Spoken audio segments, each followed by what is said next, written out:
ನಾಗರ ಪಂಚಮಿಯಂದು ಅತ್ಯದ್ಭುತ ರಾಜಯೋಗ ಈ ರಾಶಿಗಿರಲಿದೆ.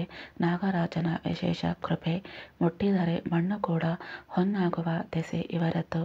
ನಾಗರ ಪಂಚಮಿ ಹಬ್ಬವನ್ನು ಶ್ರಾವಣ ಮಾಸದ ಶುಕ್ಲ ಪಕ್ಷದ 5ನೇ ದಿನದಂದು ಆಚರಿಸಲಾಗುತ್ತದೆ.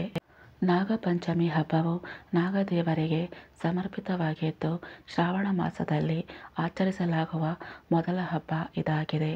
ನಾಗರ ಪಂಚಮಿ 2024 ನಾಗದೇವರನ್ನು ಪೂಜಿಸುವ ವಿಧಾನವನ್ನು ಮಹಾಭಾರತ, ನಾರದ ಪುರಾಣ ಮತ್ತು ಸ್ಕಂದ ಪುರಾಣ ಇತ್ಯಾದಿಗಳಲ್ಲಿ ಉಲ್ಲೇಖಿಸಲಾಗಿದೆ.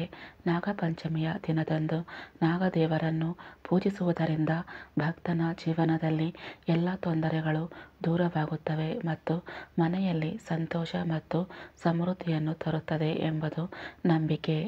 ನಾಗರ ಪಂಚಮಿ ಅದೃಷ್ಟ ರಾಶಿಗಳು.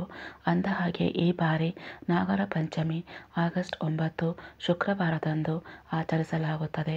6 ವರ್ಷಗಳ ನಂತರ ನಾಗರ ಪಂಚಮಿಯಂದು ಕೆಲವು ವಿಶೇಷ ಯೋಗಗಳು ರೂಪುಗೊಳ್ಳಲಿವೆ. ಸಿದ್ಧಿಯೋಗ, ಅಮೃತ ಸಿದ್ಧಿಯೋಗ, ರವಿ ಯೋಗಗಳು ರೂಪುಗೊಳ್ಳಲಿವೆ. ಇನ್ನು ಈ ರಾಜಯೋಗಗಳಿಂದ ಯಾವೆಲ್ಲ ರಾಶಿಗಳಿಗೆ ಲಾಭವಿರಲಿದೆ ಎಂದು ತಿಳಿಯೋಣ. ಮೇಷರಾಶಿ. ನಾಗರ ಪಂಚಮಿಯಂದು ಮೇಷರಾಶಿಯ ಜನರ ಗ್ರಹಗಳ ಸ್ಥಾನವು ಬಲವಾಗಿರುತ್ತದೆ ಮತ್ತು ಅದೃಷ್ಟವು ಎಲ್ಲೆಡೆ ಅವರಿಗೆ ಅನುಕೂಲಕರವಾಗಿರುತ್ತದೆ. ಉದ್ಯಮಿಯಾಗಿದ್ದರೆ ನೀವು ಪ್ರಾರಂಭಿಸುವ ಯೋಜನೆಯಲ್ಲಿ ಶುಭ ಫಲಿತಾಂಶಗಳನ್ನು ಪಡೆಯುತ್ತೀರಿ.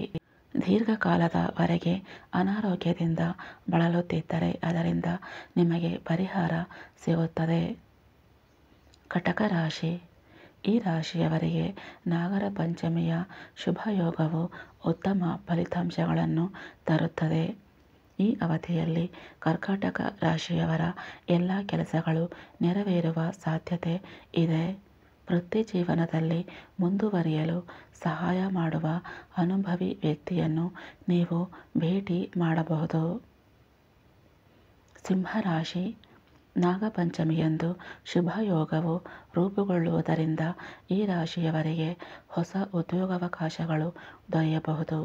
ದೀರ್ಘಕಾಲದವರೆಗೆ ಮಾನಸಿಕ ಒತ್ತಡದಿಂದ ಬಳಲುತ್ತಿದ್ದರೆ ಅದು ದೂರವಾಗುತ್ತದೆ.